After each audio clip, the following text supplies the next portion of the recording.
Semana passada não deu nem tempo de falar, né? Tem tanta gente. Mas uma coisa que eu percebi que, pelo menos que eu vi, que de tudo que foi dito na semana passada, eu percebi que todos os testemunhos que foram ditos, todas as palavras que foram entregues, cada uma delas tinha um aspecto de Jesus. Que era ser solidário com o irmão, que era confiar em Jesus, no domingo também. E eu comecei a pensar muito nisso. Eu tenho lido a história de Jesus, tá? Em vida aqui na Terra, né? Estou lendo, na verdade, ainda, nos 4 evangelhos, né? Que é onde tem a história dele. E eu percebi que da vida de Jesus tem pouquíssima coisa. A gente tem o nascimento dele, depois tem ele ensinando lá os anciãos, com 12 anos, né? E depois o ministério dele. Se a gente parar para pensar, é pouca coisa da vida dele, ainda mais sendo o maior exemplo que a gente tem. Mas a real é que a Bíblia inteira fala dele. Da vida dele, só fala aquilo, mas sobre Jesus, a Bíblia de capa a capa fala dele.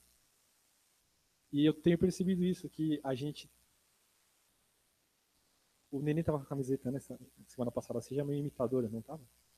Outro dia, não sei, domingo. Seja meu imitador, e eu pensei, como é que eu vou ser imitador de Jesus se eu não conheço Jesus? E eu percebi que eu não quero falar isso de uma maneira desen, desencorajadora, certo? Perfeito. Pô, dá medo, né?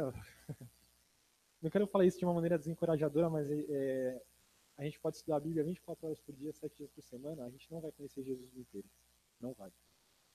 Mas eu não, como eu disse, não quero ser desencorajador. Cara, eu treinei muito falando isso. E eu não quero ser desencorajador, porque na verdade eu quero dizer é que por mais que você leia, sei lá, 100 capítulos em um dia, você vai falar, mano, eu aprendi muito sobre Jesus hoje. Amanhã vai ter mais. E vai ser mais uma coisa que a gente vai aprender e colocar na nossa vida para a gente poder ser imitador de Jesus. Para poder me dar testemunho que nem o Edu e o Nal deram e para a gente conhecer cada vez mais Jesus. A gente só vai conhecer ele plenamente na glória. Mas como eu disse, não é uma mensagem desencorajadora, porque imagina só se você tem muito dinheiro. Alguém fala para você que tem dinheiro infinito. Aí você compra um carro. Fala, meu, gastei um belo dinheiro aqui, hein? Aí o cara fala, não, não gastou não. Pô, que bom, né? Vou comprar a cobertura. Gasta mó grana. Gastou? Não, não gastou. Aí o nenê vai comprar muita pizza, que eu sei. Vai gastar dinheiro? O cara fala, não, não vai gastar. Com Jesus é a mesma coisa. A gente vai buscar muito, muito, vai aprender muito, muito sobre ele. E amanhã vai ter mais. Então que a gente possa buscar cada vez mais a palavra de Deus, ler cada vez mais e aprender mais de Jesus. Tem um pastor, eu esqueci o nome dele agora, que vacilo. Mas tem um vídeo dele, é muito antiga a pregação dele, muito antiga. É 1976, alguma coisa assim. E ele fala que ele começa a pregação falando quem é o rei dele. Não sei se já viu essa pregação. É em inglês. E ele fala, meu rei é isso. Ele vai dando vários aspectos de Jesus, mas não só os atributos de Jesus que a gente conhece. Ele fala, por exemplo, que o rei dele é a maior personalidade da literatura que existe, porque é quem está na Bíblia, né? E é um livro mais vendido. É a maior figura que tem na filosofia, porque olha quantas pessoas seguem a ele. E ele vai falando várias coisas, meu Deus é isso, meu Deus é aquilo, ele faz assim, ele faz o assado, ele age desse jeito, ele age daquele. E no final ele fala assim, eu poderia tentar descrever o meu Deus para você, mas ele é indescritível. E o que eu aprendi foi isso, a gente pode buscar Jesus ao máximo, sempre vai ter uma coisinha a mais. E eu tenho vivido isso, graças a Deus. Amém.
Graça e paz. Eu queria dar um testemunho. O testemunho que meu irmão foi no culto é ótimo, né? Mas, na verdade, o Fernando, por quem a gente tem orado, né, pela cura dos rins, ele está bem melhor agora. Ele está usando o acesso no braço, tirou o acesso na jugular, que era algo que está fazendo meio que mal para ele. E aí ele está bem mais animado agora, vai voltar a retomar a faculdade, que ele passou no vestibular da FATEC ano passado, está se achando um estudante, né? Mas ele está mais corado, está mais animado e manifesta sempre a fé. E o Paulinho foi muito corajoso de atravessar e até Itaquera buscá-lo, levá-lo para a Zona Sul, devolver para Itaquera para voltar para Moca. Tem gente com esses chamados assim, né? Espero eu ter também, porque é isso mesmo, né? E glória a Deus, porque eu vejo que o Senhor é bom. A gente não entende os processos, mas a gente tem que entender.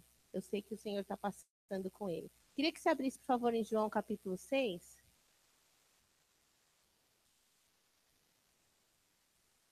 João 6.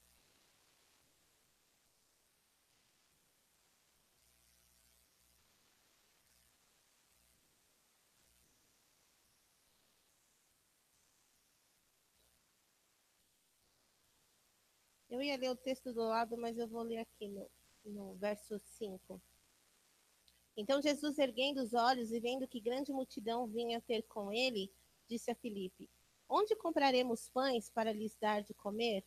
Mas dizia isso para o experimentar, porque ele bem sabia o que estava para fazer. Respondeu-lhe Filipe: Não lhes bastariam 200 denários de pão para receber cada um o seu pedaço.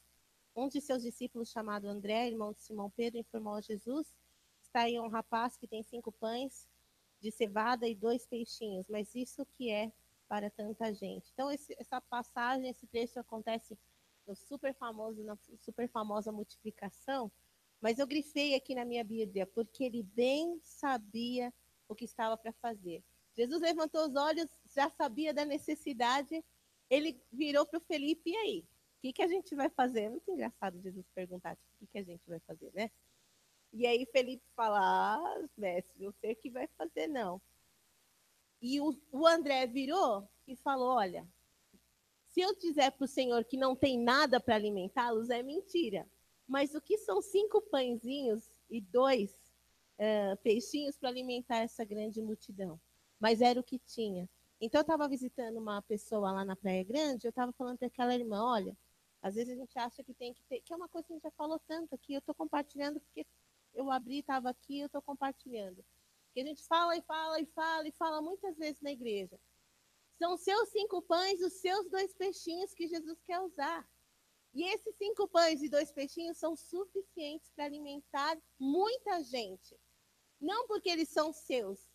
De repente não são os melhores pães ou os melhores peixes, mas por causa da bênção do Senhor e dessa multiplicação, pode alimentar uma multidão. Então, o que você tem é suficiente. Mas o que me chamou a atenção nessa passagem hoje, porque ele bem sabia o que estava para fazer. Irmãos, Deus bem sabe o que está para fazer na tua vida. Deus bem sabe o que está para fazer na tua família. Deus bem sabe o que vai fazer com a história da nossa igreja. Deus bem sabe o que vai acontecer na segunda-feira. Deus bem sabe o que está por fazer. Porque a gente não sabe, a gente fica assim, mas ele bem sabe o que está para fazer. E por que Jesus fazia isso? Dizia isso para os experimentar. Que a gente tire 10 nessa prova. Que a gente tire 10 nesse experimento. Mas o Senhor sempre soube e vai continuar sabendo o que está para fazer nas nossas vidas. Obrigada, Jesus. Amém?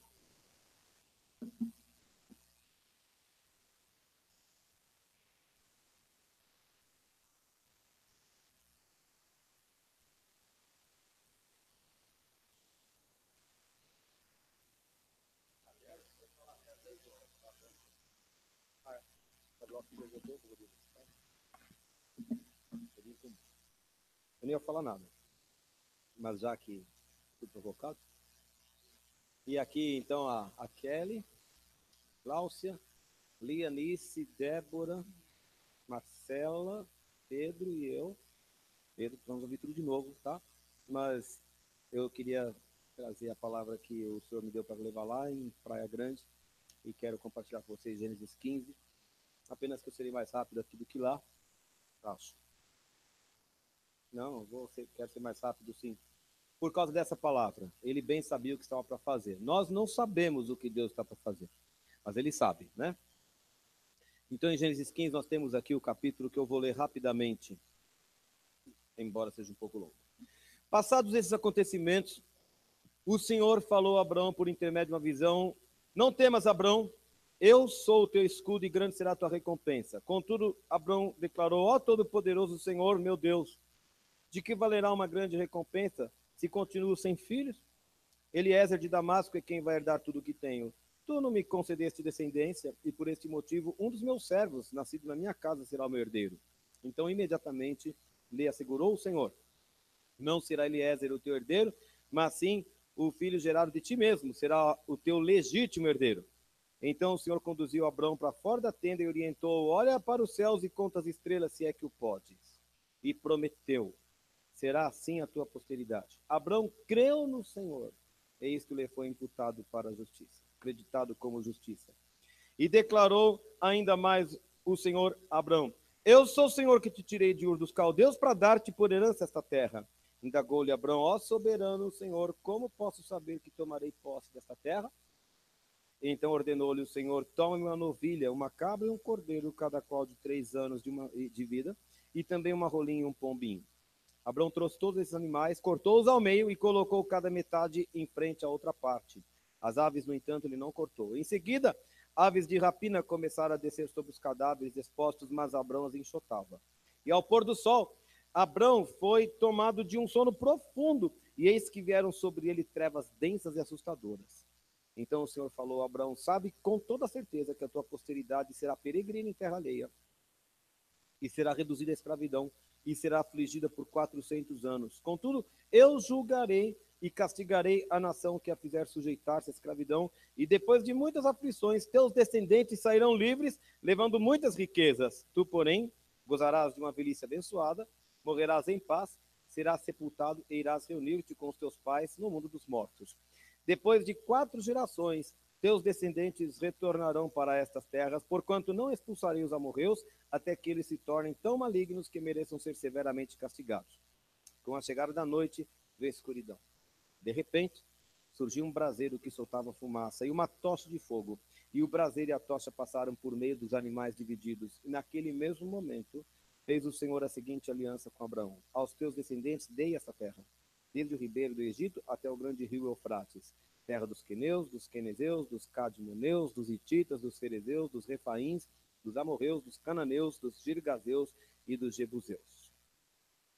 Desde o capítulo 12, Deus vinha fazendo uma promessa dupla para Abraão. Primeiro, que ele ia dar uma terra nova para Abraão, e segundo, que daria uma posteridade numerosa. E Abraão saiu sem saber para onde ia, largou a sua parentela, levou a esposa e o sobrinho. Isso acontece no capítulo 12, depois para frente, o Senhor vai repetindo a sua promessa no capítulo 13, né? E no capítulo 15, então, ele traz de novo essa promessa. Agora, Abraão já estava naquela terra, já havia se separado de Ló, Deus havia prometido que aquela terra pertenceria a Abraão, uma parte da promessa estava na posse de Abraão. Abraão estava pisando a terra que seria dele, mas a posteridade ele ainda não tinha. E Deus diz a ele: essa terra que será a sua, e o seu galardão será muito grande, sobremodo grande. E Abraão, então, indagou de Deus: o que adianta um galardão muito grande? Eu não tenho ainda minha posteridade. Quantas vezes Deus faz promessas para nós e elas se perdem de vista, elas demoram tanto para acontecer, que a gente desanima. E essa hora, Abraão estava pisando já uma parte de sua promessa, mas como ela não se completava, ele começa a questionar o Senhor e fala: mas a minha promessa não aconteceu ainda, cadê a posteridade? O meu herdeiro não vai ser um nascido de mim, é um meu servo nascido aqui na casa. E o Senhor fala para ele: não vai ser esse teu servo, não. Vai ser um filho que vai gerar de você. E Abraão tinha 75 anos quando partiu de Ur. Abraão já não era uma pessoa inteligente, né? E falava: bom, vai ser difícil. A mulher já era estéril, ele já estava velho, ele falava: isso vai ser muito complicado. Mas Deus estava dizendo do impossível que faria na vida dele. O impossível vai acontecer, eu vou fazer o impossível na sua vida. Mas quantas vezes a gente escuta, né? E como a gente vai perdendo as promessas de vista, nós tendemos sempre a realizar o nosso plano B, nós tendemos a fazer os nossos arranjos seguindo a nossa lógica, a nossa inteligência. ele falou, bom, eu não vou ter filho porque eu estou velho, porque minha mulher é estéril, não tem importância, meu servo vira meu herdeiro. Mas não era isso que Abraão queria. Abraão queria um filho dele. E Deus falou, você vai ter um filho. E do seu filho, do que você vai gerar, será a sua descendência. Mas Abraão tinha dificuldade de entender aquilo.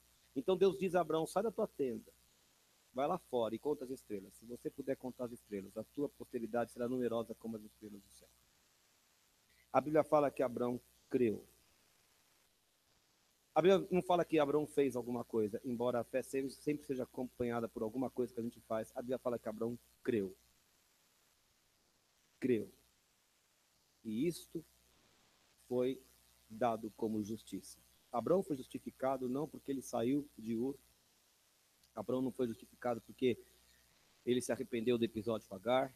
Nada disso. Abraão foi justificado porque ele creu no que Deus diz a seu respeito.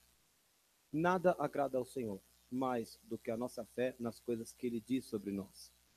Nada agrada mais ao Senhor do que a nossa fé na segurança de que Deus sabe o que está fazendo. Eu vim aqui falar porque a Glaucia abriu com João. Jesus sabia muito bem o que estava para fazer. E Deus se agrada da nossa fé. Deus se agrada de nós quando em nós a fé de que Deus sabe o que está fazendo. Isso não significa que nós devamos ser um bando de alienados, adormecidos e encostados. Uma coisa não tem nada a ver com a outra. Deus gosta de pessoas diligentes. Deus gosta de pessoas que estejam prontas para arregaçar as mangas e fazer o que Ele manda. Mas Deus não quer o desespero. Deus quer a confiança de que Ele sabe o que está para fazer. A gente arregaça as mangas e põe a mão para trabalhar. Mas Ele sabe o que está para fazer. E isso foi imputado como justiça. E é por isso que Abraão é chamado de pai da fé. Porque ele creu no que o Senhor falou. E aí ele fala, vou te dar essa terra, vou dar para a sua descendência. E ele ainda pede um sinal. Então Deus manda que Abraão separe 5 animais. Né? Ele separa os animais maiores em 2 partes. Ele imola as aves, coloca frente a frente. E eu estava falando lá na praia que este é um pacto. É uma aliança que existia no Velho Testamento e é uma aliança de sangue. As pessoas, para selarem essa aliança, matavam os animais, colocavam as metades frente a frente e elas, quando declaravam a sua aliança, passavam entre os animais. E era um pacto de morte. Se a pessoa não cumprisse o que disse, ao passar ali entre os animais, a pessoa ela tinha uma série de imprecações contra si própria. E então, no meio, vieram a Bíblia fala que Abraão cortou os animais ao meio e não apareceu Deus ali, mas apareceram as aves de rapina. Que sempre vem o diabo para tentar roubar a certeza da aliança que Deus tem conosco. E não foi Deus quem chutou as aves de rapina, foi Abraão quem chutou. Porque no momento em que a gente está se preparando, em que a gente está fazendo o nosso trabalho, a gente é sim assolado por aves de rapina, que vem colocar dúvida, que vem tirar o ímpeto, que vem trazer o desânimo, que vem, de alguma forma, impedir que aquilo se concretize. E Abraão então passou um tempão, final da tarde, à noite, enxotando aquelas aves, até então que ele foi tomado por um sono profundo. E aí veio o terror mesmo. E muitas vezes, ainda no processo da obtenção dessa promessa, nós somos afligidos pelo terror, pelo medo, né? E aí o Senhor trouxe uma palavra difícil para Abraão. Você terá uma posteridade, essa posteridade será levada lá para o Egito. Ele não falou aqui que era o Egito, né? Falava que era um outro povo, onde eles ficariam por 4 gerações, 400 anos. Você sabe que Israel ficou lá no Egito 430, 450 anos, alguma coisa assim, né? Eles ficaram ali no Egito e o Senhor prometeu que quando saíssem do Egito, eles sairiam carregados de riquezas, e você pode ler lá em Êxodo, que eles saíram lá e eles literalmente pilharam o Egito todo, porque naquele desespero de perda de primogênitos, eles iam pedindo, eu quero esse anel, eu quero esse bracelete, eu quero esses pingentes, eu quero essas argolas, e os egípcios iam entregando, vai, leva, tudo que você quer, mas sai do meu caminho, porque você já, a mão do Senhor pesou sobre nós. E o Senhor falou, eu vou julgar essa gente que vai sujeitar o seu povo. E então no versículo 17, no meio de toda aquela treva, naquele sonho medonho, passa o Senhor entre os animais. O que Deus estava dizendo para Abraão? Se eu não cumprir o que eu estou dizendo, eu não sou mais. A categoria da promessa de Deus, da aliança de Deus com Abraão era uma categoria de deixar de existir. Ou eu cumpro o que eu estou prometendo, ou eu não sou mais Deus. E vocês podem ler o texto, de novo, vocês podem ler 20 vezes, e vocês poderão reparar, Abraão não passou entre pedaço nenhum aí, foi só Deus que passou. Jesus sabe o que está para fazer. E Deus tem alianças. E as alianças de Deus são inquebrantáveis, porque ele põe o nome dele como garantia. E a gente precisa saber com quem que a gente está lidando. Então, se eu fizer um acordo com o Mário, eu posso acreditar muito no Mário, o Mário pode acreditar muito em mim, eu posso ter muitos motivos para confiar no Mário e vice-versa, mas pode ser que um dia alguém acabe não cumprindo uma cláusula contratual. Por isso que a gente tem que assinar, e precisa no cartório, e essa lenga-lenga toda para garantir, porque alguém pode pisar na bola. Mas Deus passou entre os pedaços. Ele colocou o nome dele, a existência dele como garantia. Ele vai cumprir. E de fato, no reinado de Salomão, o povo de Israel já era muito numeroso. Quando saíram do Egito, eram uns 2 milhões de pessoas. Quando entraram lá, eram 70. E eles, na época de Salomão, eles ocuparam todo o território que está escrito aqui na palavra do Senhor. Eu queria que você fosse comigo ainda a mais 2 textos, por favor. Tá? Eu estou comendo muito do que eu falei lá na praia, porque aqui não carece falar tudo aquilo. Eu espero que o seu coração esteja sendo alimentado e que a tua fé esteja sendo renovada. O Deus que tem promessas para nós é um Deus que se interpõe com juramento sobre sua própria existência.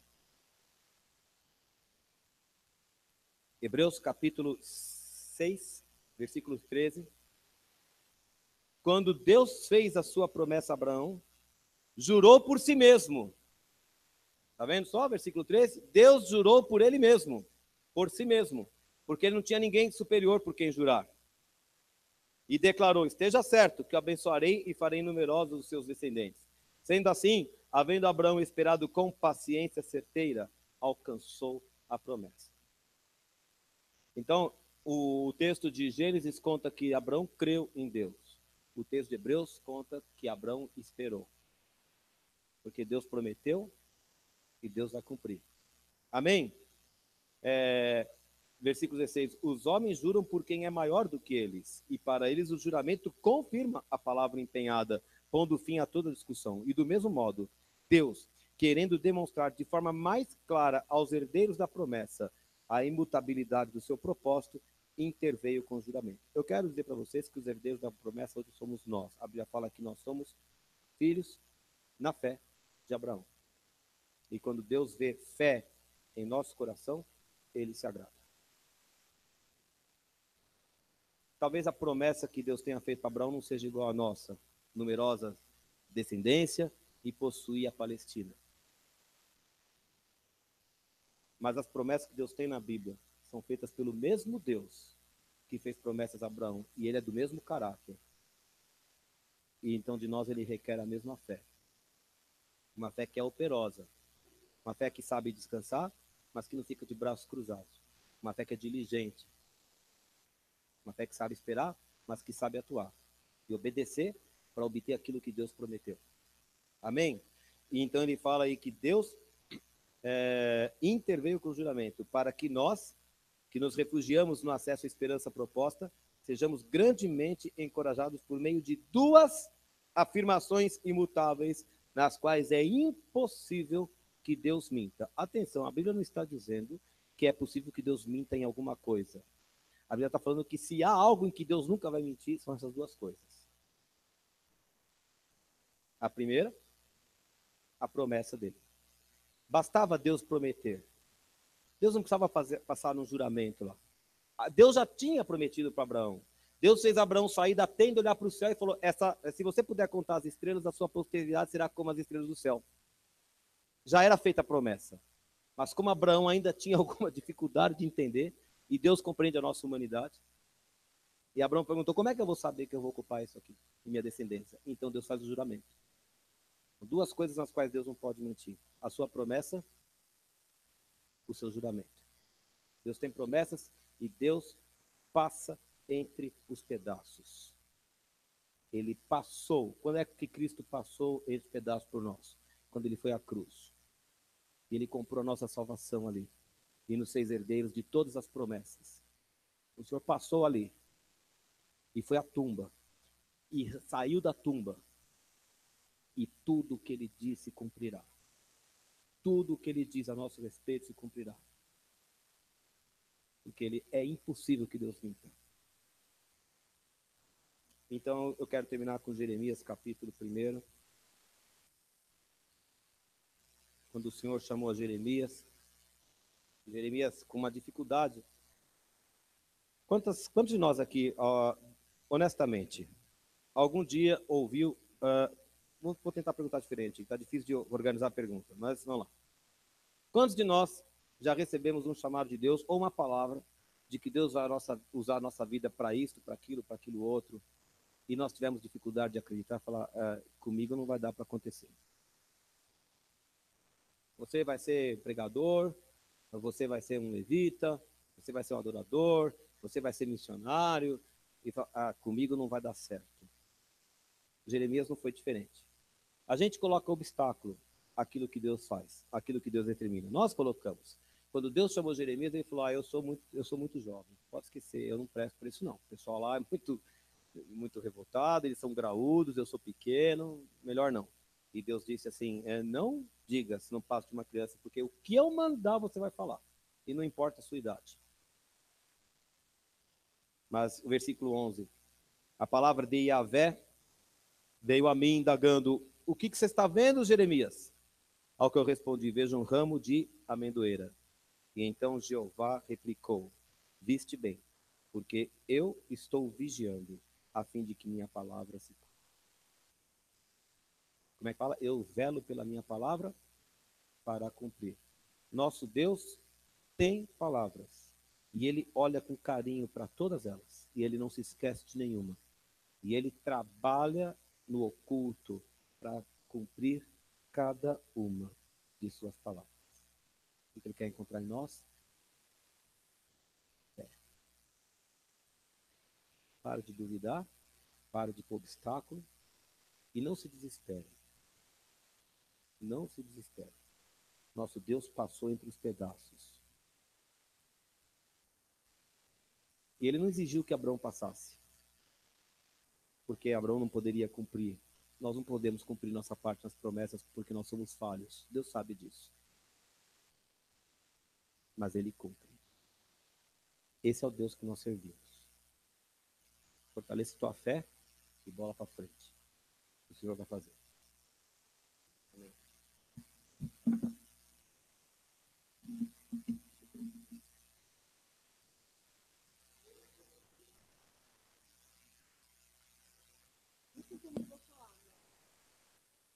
O testemunho veio agora através da palavra do Fábio. Estava pensando, como que eu vou falar? Porque eu não sou muito boa para falar as coisas, né? Mas eu tinha guardado um texto, antes de começar o culto, que fala assim, está lá em Romanos 8, 17, que fala, ora, somos filhos somente também herdeiros e co-herdeiros com Cristo, e com ele sofremos, também com ele seremos glorificados, né? Hoje fui num cliente de manhã e eu estava com uma amiga minha em Cristo e nós estávamos conversando exatamente o que o Fábio falou aqui hoje. Muitas vezes a gente sabe das promessas do Senhor, recebe do Senhor, a gente sabe a palavra que está aqui e a gente às vezes se deixa levar por aves de rapina, ou seja, pessoas que vêm, falam a palavra contrária ou uma situação que te mostra ao contrário daquilo que estava naquele momento do seu coração, mas que você fica, será? E nós estávamos falando exatamente isso. E eu falei para ela, nosso Deus não é um Deus de será, não é um Deus de talvez, um Deus de dúvida. Nosso Deus é um Deus de sim, sim, não, não, né? É um Deus que cumpre promessa, um Deus que cumpre a palavra, ele não mente, ele não se arrepende, né? E o Senhor me trouxe conforme eu estava conversando com ela, vários versículos, e um dos versículos que o Senhor falou para mim, falou comigo, foi um que o pastor de criança sempre fala aqui, que em tudo quanto fizermos, nós seremos bem-sucedidos, né? E eu falei para ela, Sheila, a gente não pode ser roubado, né? Aves de rapina, a gente não pode ser roubado, a nossa fé não pode ser roubada, porque o nosso Deus, ele é um Deus grandioso, ele sabe de tudo está no controle dele. E a gente vinha falando isso, e eu falei para ela, de manhã eu orei, chorei mesmo, falei, Senhor, me perdoa, porque às vezes eu sou tão inconstante assim na minha fé, porque tem momentos que eu falo, não, Senhor, é verdade, daqui a pouco, por algum motivo, eu fico, né, titubeando. E isso não está certo, porque nós não podemos ser um povo dessa forma, foi o que o Fábio falou. Nós temos que ser um povo de fé inabalável, um povo que realmente crê naquilo que o Senhor prometeu, naquilo que o Senhor vai fazer, porque se ele falou, ele vai cumprir, ele é um Deus fiel, né? E conforme o Fábio foi falando, eu falei para a Kelly, não, vou ter que ir lá, vou ter que dar esse testemunho, porque o Senhor falou muito comigo através do que o Fábio falou, porque hoje de manhã eu estava exatamente falando sobre isso com o Senhor e pedindo para o Senhor me ajudar nessa minha dificuldade, porque muitas vezes a gente é roubado por essa falta realmente de fé, né? E pedir, Senhor, me ajuda a ter essa fé mesmo inabalável no Senhor, porque só o Senhor sabe de todas as coisas, né? E eu glorifico a Deus porque Deus é maravilhoso, é um Deus zeloso, é um Deus amoroso, é um Deus que cuida, né? Não tem como não amar esse Deus, né? E o Pedro falou algo que é verdade. Mesmo que a gente a cada dia busque conhecer Jesus, é tão pouco porque Jesus é tão grandioso, tão infinito que a gente não conhece nada do Senhor, né? Mas uma certeza a gente tem que ter no coração, que ele é um Deus poderoso, que ele é um Deus fiel, que a palavra dele não volta, né, vazia. Então glorifico a Deus por isso, porque, Fábio, o Senhor te usou porque realmente eu precisava ouvir essa palavra, hoje realmente eu estava, né, tendo esse sentimento e glória a Deus que o Senhor ele fala, amém?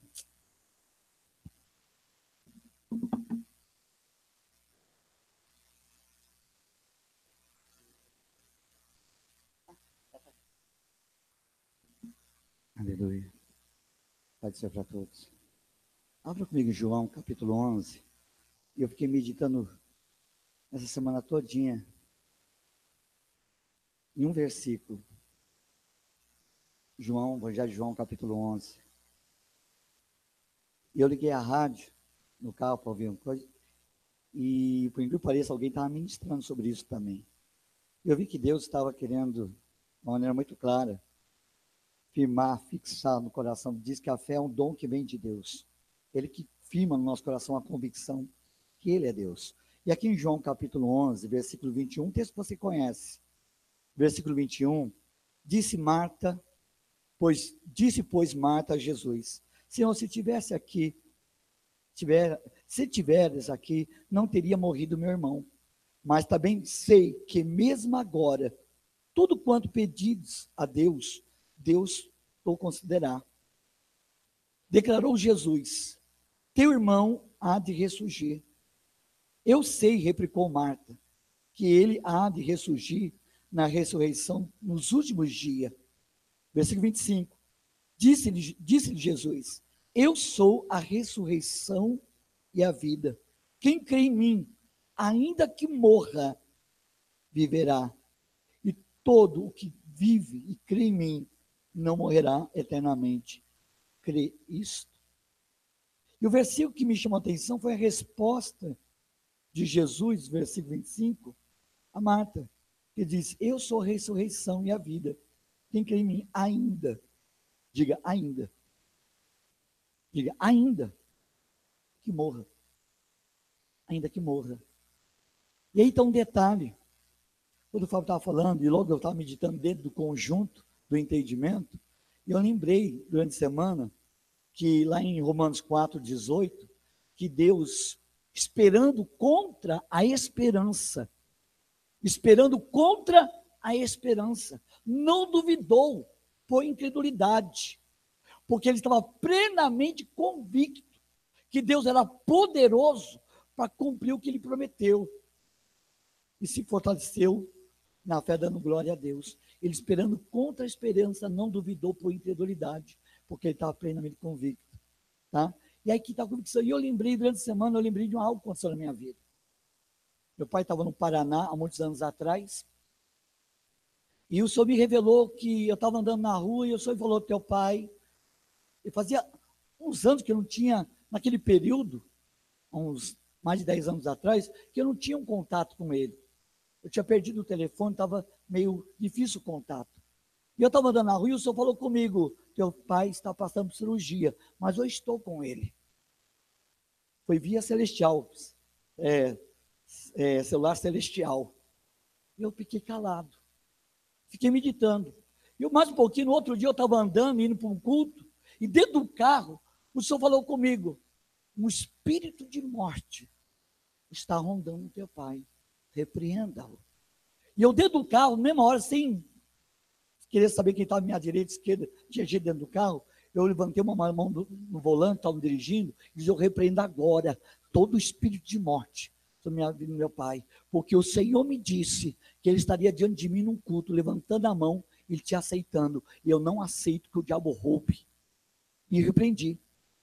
Naquele fim de semana, uma sexta para o sábado, eu estava morando ali no Carvalho, no prédio, a Cristina foi dormir, o Daniel estava dormindo pequenininho, o Tiago, e eu fiquei na sala. E eu estava na sala como esperando notícia. Eu não lembro se a Cristina me perguntou, mas eu lembro de uma resposta que eu dei, não sei se foi a Cristina ou foi alguém que estava morando lá conosco, acho que foi o Valdetar. Não sei quem estava conosco. Quem foi que você está, né? Uma cara de ansioso, preocupado. Eu falei, não, estou esperando que vai chegar notícia. Vai chegar notícia. E foi 1h da manhã, o Mané, que é o compadre do meu pai, tocou a campainha para trazer a notícia. Eu não tinha contato, mas o Manuel sabia onde eu morava. Foi lá e disse, olha, teu pai passou por uma cirurgia, houve uma complicação, está desenganado pelos médicos, e os médicos mandou avisar a família que talvez ele não passa de 24 horas. Avisei minha irmã, avisei meu irmão, entrei no ônibus e fui. E alguém me perguntou, será que vai dar tempo de você chegar e encontrar teu pai em vida? E eu respondi, não estou preocupado. E alguém perguntou, como assim que não? Se ele morrer, falei, se ele morrer, ele vai ressuscitar, e o milagre vai ser maior.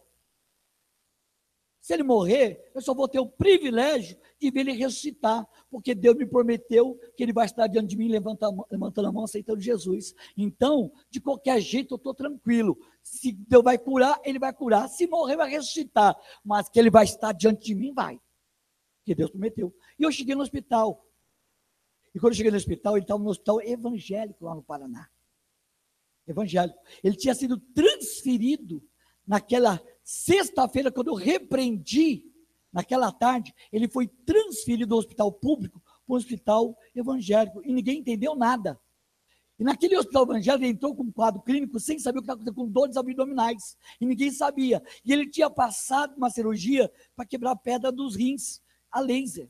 Só que houve um erro, e o laser perfurou o estômago, e estava havendo uma infecção generalizada, e ninguém conseguia descobrir. Quando ele foi transferido para esse hospital evangélico, estava lá em observação para passar exame, fazer exame, ele gritando de dor, ia passando uma médica, de noite, e a médica chegou para ele, que foi seu quarto, pegou o prontuário dele, eu não aguento de dor, me deram medicamento, me deram isso, mas não acaba a dor, ele gritava de dor.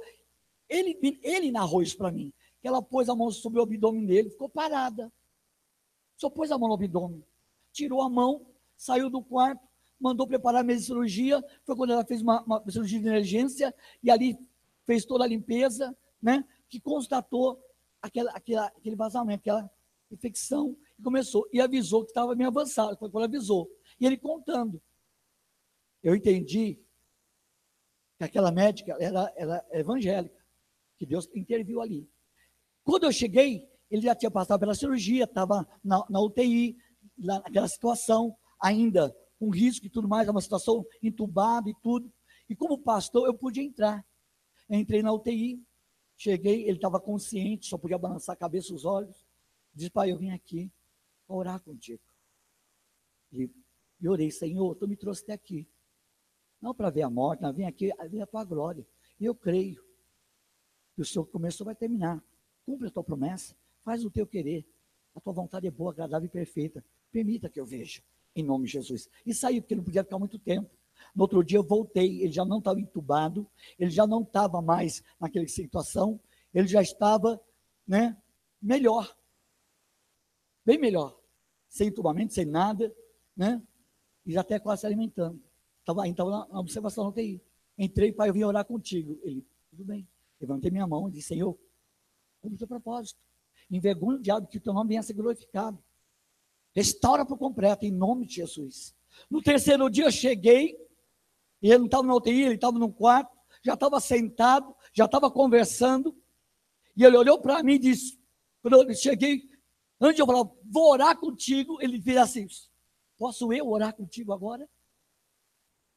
Falei, ora, pai de santo, mais de 40 anos pai de santo, naqueles dias. Ele levantou a mão e disse, Deus, te agradeço, porque quando eu achei que não tinha mais chance, e chegou o limite, o fim da minha vida, você trouxe meu filho para mostrar que ainda tu existe. E permitiu ver a tua glória.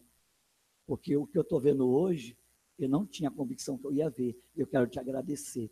E eu disse, amém. E voltei para São Paulo. Depois de uns meses, meu pai veio parar em São Paulo. E ficou na minha casa. E foi para o culto.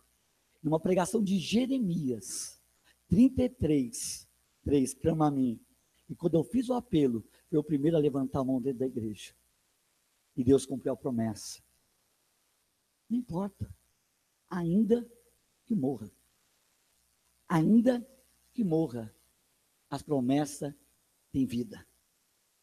Eu não sei quais promessas tem na tua vida, eu sei que tem na minha. Mas se tem promessa, ainda que morra, vai ter que ressuscitar para viver. Vai ter que ressuscitar para viver. Se morrer, eu repito, vai ter que ressuscitar para viver a promessa. Porque nem a morte vai embargar a promessa na tua vida. Nem a morte tem poder para revogar o que Deus prometeu. Nem a morte, nem criatura, nem principado, nada pode embargar a promessa de Deus. E eu digo, nem a morte. E ainda que morra, ele vai ter que viver. Porque se tem promessa, enquanto tiver promessa, haverá vida. Quem crê nisso? E eu meditei em quantas vezes nós somos intimidados pela morte. Vou te dar um convite. Creia, ainda que morra. No Rio de Janeiro aconteceu isso num casamento. O senhor disse para mim assim, pedi oração por um casamento. Estão dizendo que vão divorciar, vão separar, estou brigando, estou querendo se separar. Vamos orar. Oramos.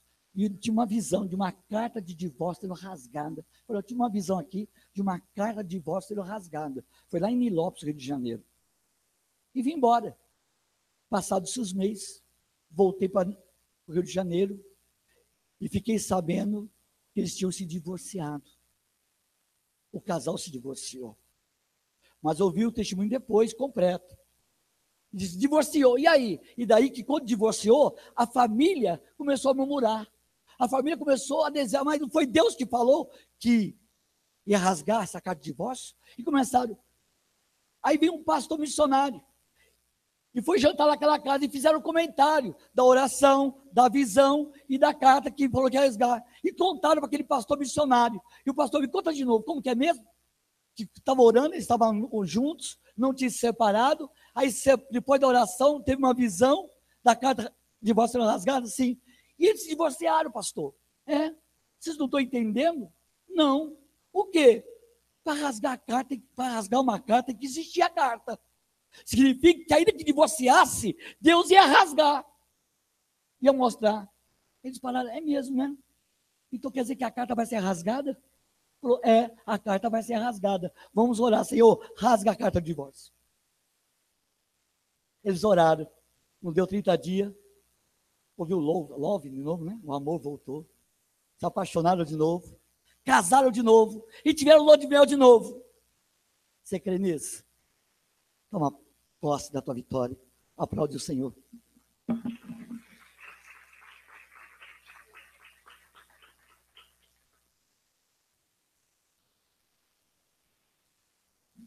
Eu estava lendo esse Salmo 105 em casa, e aí a hora que o Fábio começou a falar todas essas coisas, eu falei, nossa, tudo a ver. Então eu vou ler o Salmo. Rendei graças ao Senhor, invocai o seu nome, Fazei conhecidos entre os povos os seus feitos. Cantai-lhe salmos, narrai todas as suas maravilhas. Gloriai-vos no seu santo nome. Alegre-se o coração dos que buscam o Senhor.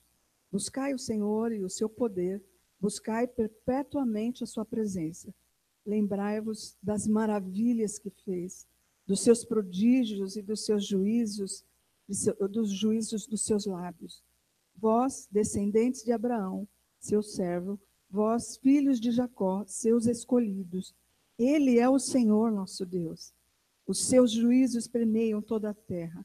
Lembra-se perpetuamente da sua aliança, da palavra que empenhou para 1000 gerações, da aliança que fez com Abraão e do juramento que fez a Isaque, o qual confirmou a Jacó por decreto e a Israel por aliança perpétua, dizendo: dar-te-ei a terra de Canaã, como quinhão da vossa herança. Amém? E aí lá no final ele fala assim: e conduziu com alegria o seu povo, e com jubiloso canto os seus escolhidos.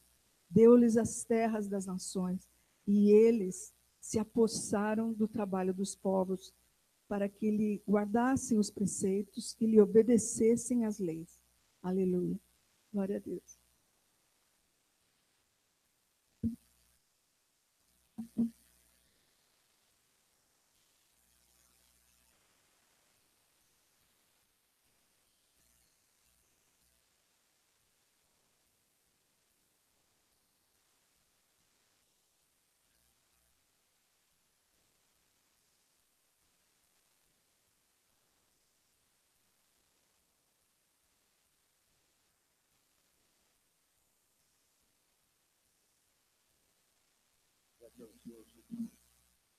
Para encerrar, eu não tenho palavra nenhuma que dizer, mas eu tenho um versículo para ler. Ele fala muita coisa, mas eu não quero falar essas coisas todas. Só vou dizer que esse versículo foi dito por Deus. Estava falando com Oséias e está falando de uma mulher infiel. E Deus diz assim no verso 14 do capítulo 2: portanto, eis que eu a trairei e a levarei para o deserto e lhe falarei ao coração. É uma mulher, esposa infiel, no caso a Deus. Deus disse: eu vou atraí-la, eu vou levar para o deserto. Deserto, nós não gostamos de deserto, o deserto é um lugar ruim. Mas ele vai falar ao coração. E está escrito no capítulo 11, no verso 4, Deus falando do seu filho que ele chamou do Egito, Israel. Diz: atraí-os com cordas humanas e com laços de amor. Cordas humanas, circunstâncias. Levou ao deserto e falou ao coração com laços de amor. Fica essa palavra, se ela consola algum coração, ou se alguém quer dar uma interpretação em cima dela, eu só vou entregar essa palavra, não tenho mais o que dizer.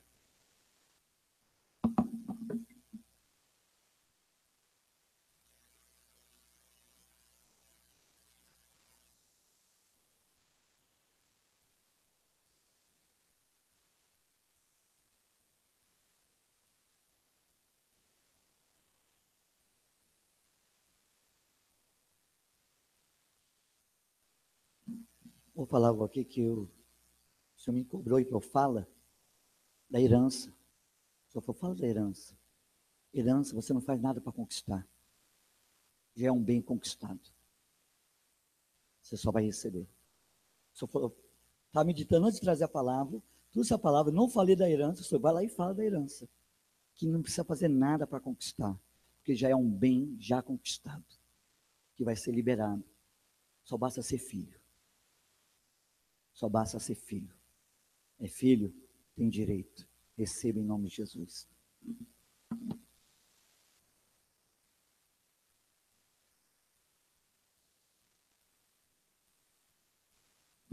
Colocar de pé, por favor.